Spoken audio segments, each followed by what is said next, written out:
do not promise you that this struggle for freedom will be easy. I do not promise a quick way out of our nation's problems. For the truth is that the only way out is an all-out effort. What I do promise you is that I will lead our fight, and I will enforce fairness in our struggle, and I will ensure honesty. And above all, I will act. An influential philanthropist, a man of unwavering faith, and the 39th President of the United States, one individual was on a quest to secure global peace and human well-being. Although plagued by public weariness and foreign pressure, he ushered in a new era of foreign policy. His diplomatic efforts have extended beyond a 4-year term in office, leaving behind a legacy of humanitarian aid and peace that continues to grow today. If you need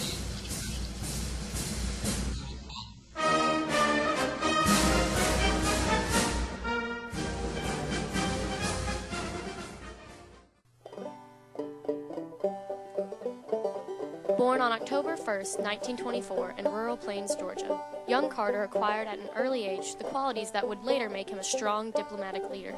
James Earl Carter Sr., a self-made peanut farmer, instilled a diligent work ethic in his son. Young Carter worked long days on his father's farms and soon learned that hard work was necessary for results. He had to work every afternoon. He didn't have a chance to run around. We didn't have a car for him, and he had to come home every afternoon and work real hard out in the field. Carter's mother, a nurse, crossed racial lines in the Deep South by administering health care to African American women. The Carters were devout Christians, attending church every Sunday.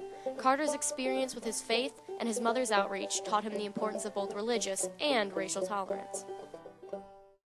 This is my vision of America. I hope you share it, and I hope you will help me fight for it. On November 2nd, vote for Jimmy Carter.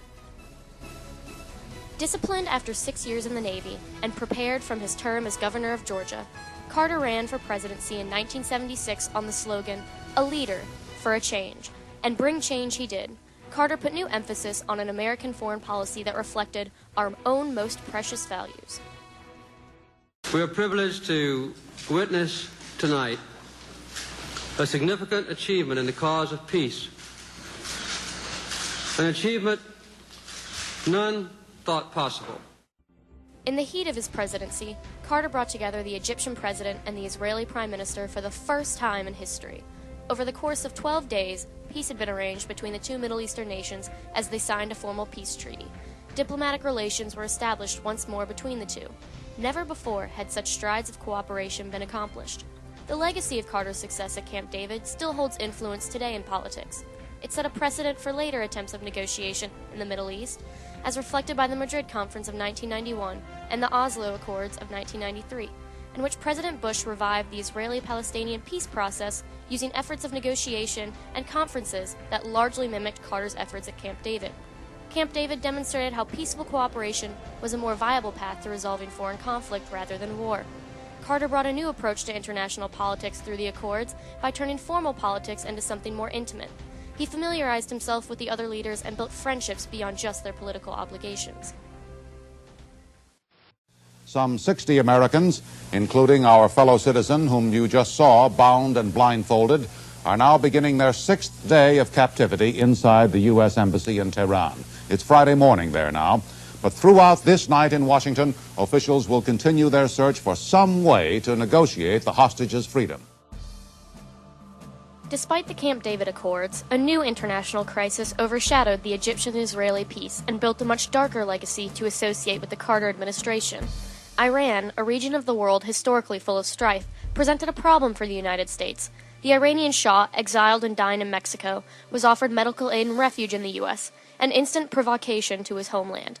In November, 52 Americans were seized in Tehran and held hostage for 444 days by militants who demanded the Shah's return for trial.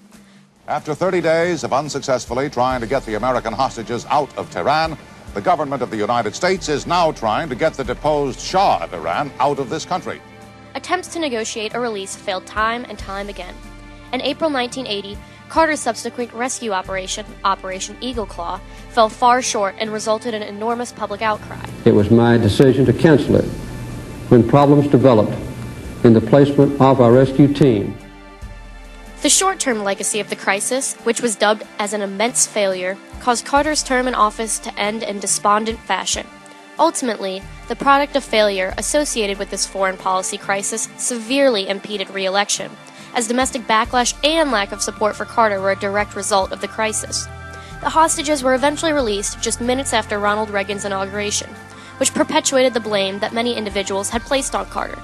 Furthermore, such a negative legacy changed the short-term opinion of Carter, as people began to view his foreign policy as too feeble to keep the U.S. secure.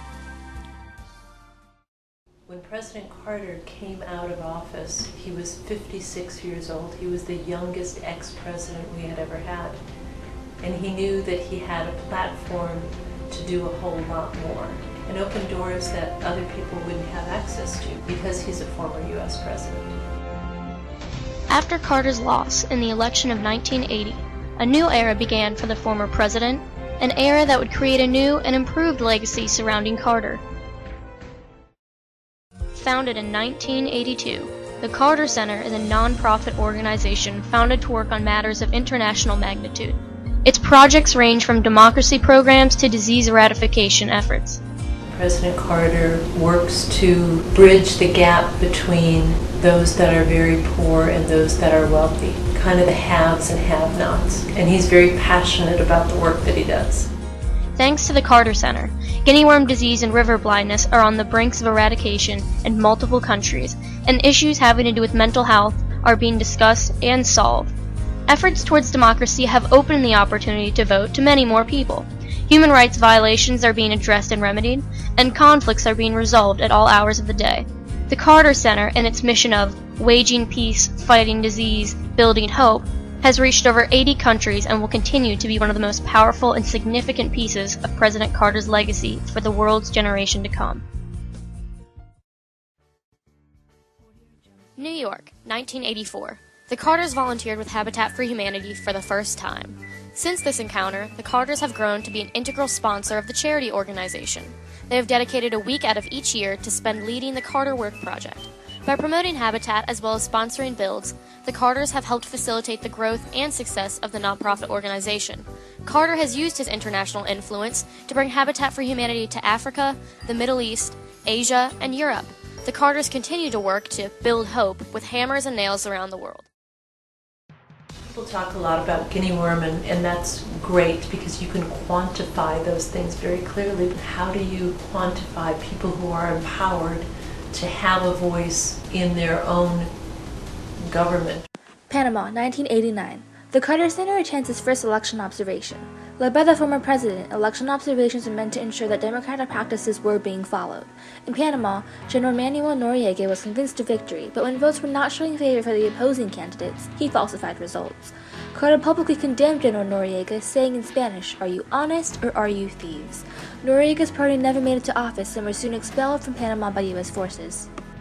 The election observations have changed the face of Jimmy Carter's legacy.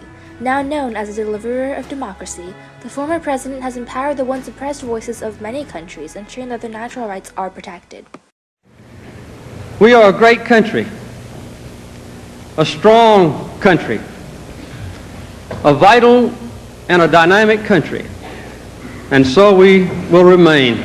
All in all, despite his short-term legacy in office being viewed as a failure, his long-term legacy is one of philanthropy, healthcare, and international democracy, making him one of the most successful ex-presidents to this day.